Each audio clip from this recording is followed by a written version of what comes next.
my lyrics are bottomless. Yes! Okay. They call me the hip hop hippopotamus. My lyrics are bottomless.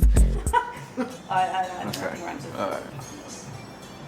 Lots of fuzz. Is that chic? Yeah. Ready? Yeah. 3, 2, 1. Hey, we're back with Delhi TV for the Rites of Spring Festival. Sorry. And here we are with Sarah. There you go.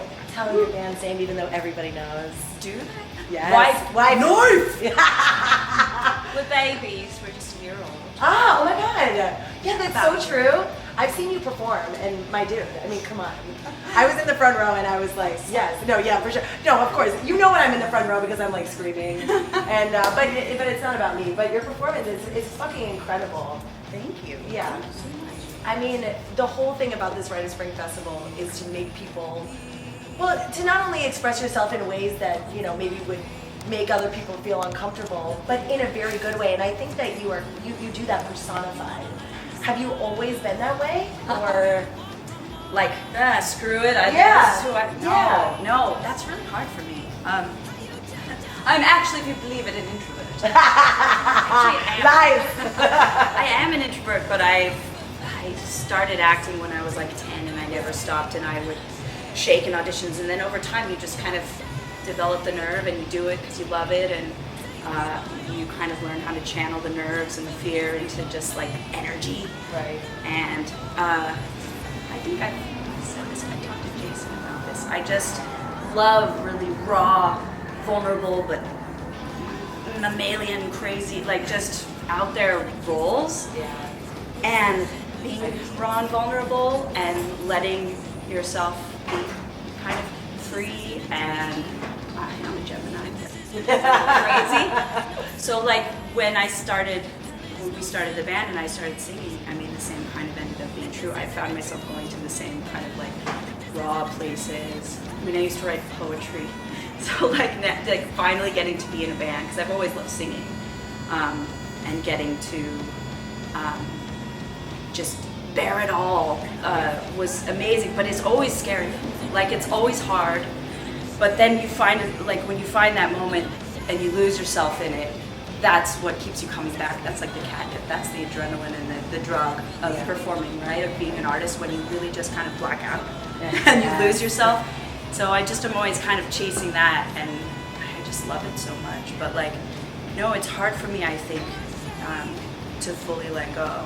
But I'm also addicted to it, so you just have to. I just love what you're doing. No, I think that's a really important aspect, is that we not only, we want other people to feel uncomfortable by our performances, because therein lies the change and the excitement. We want it to be wild, but you're bringing up the other aspect of it, whereas it also makes us feel uncomfortable because we're nervous to be different and to be wild. And so when everybody says, oh, well then, you know, why are you speaking up? You're ruining everything. And it's like, it doesn't feel good. It's actually really quite hard. Yeah. You know? No, I mean, that's the question when I started figuring out, like, what is Wifeknife? Who is Wifeknife? Like, how far to go with a persona? How much of it is me and how much of it is a persona? Because I have this shy side, but I also have a crazy side. Tell me why Wifeknife, because I feel like, no, for me, when I see your raw power, I think comes out in this anger, which I love, which for me as a performer, I'm like a little more sad. So and actually I've gotten a lot of, you know, like, I do want to have that angry side of me, but, you know, it's definitely there, you know, ask my exes, they all know. But I think, like, for me as a performer, when I become vulnerable, I become just like a little. Goes inward. I guess maybe. So why do you channel? I mean, I don't know if I can ask why, but how do you feel about the way that you channel it in this like angry, empowering sort of way? Well, you know, Keith, my husband Keith, of Owl. Yes, see. Owl I'm not a brothers. poser. I'm wearing a braid. And our friend Benny, Keith was missing the drums, and they started jamming together, and he just played this stuff for me, and it was so raw, and it was, you know, aggressive. It was like, you know, verging on metal, like not something I had ever explored as a singer But I mean, it was like, I love this. I'm hearing words. I love this energy, you know, coming out of the pandemic and coming out of like having a kid and being isolated, whether it was from quarantine or then just being a stay-at-home mom. I had all this inside me, and I am, you know, an artist who missed acting and missed being creative. So like, I just was like, oh my God, I want to be a part of this. But like, I'll audition. I'm not going to be the Yoko. So I went and I just jammed with them, and it felt so good. It just was like, it just pours out. Like, I think that we have a lot as women. To get a platform to just let all that out that's inside of you, and there's shit to be angry about these days. That's part of why we're doing the Rites of Spring Festival for women's rights. Right. And yeah, it's like in the vulnerability of, and that's another difference between acting and singing. Like, these are my words, they're not a script written for me, so it's scarier. But being able to speak your own truth and sing about what's important to you and rage is so empowering. And so, you know, I don't know if I think about making people uncomfortable, but I do just think about just letting it all out and not holding back. And then just, however that affects people, hopefully if I'm coming from a truthful place, then it affects them. Yeah. I think you give a really important perspective for this festival because you are a mother. And I think for the most part, when you think about, you know, for this, it's about the beauty of choosing when you want to be one or not. Yeah.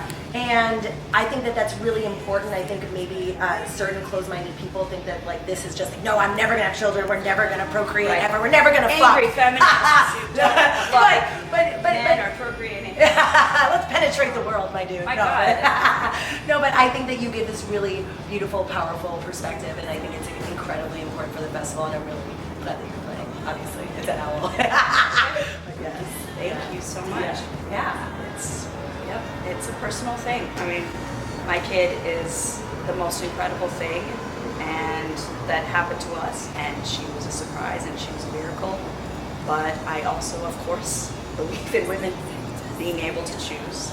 Everyone has a different reality, and everyone has a different time when it's right or when it's not right. It's our bodies. Are you kidding me? These men, they would have all the power. So. And with that, there you go. Free tampons. Free tampons for all. And put them in the front of the bodega. Yeah, put them in your nose. No, everybody. Sorry. Anyway.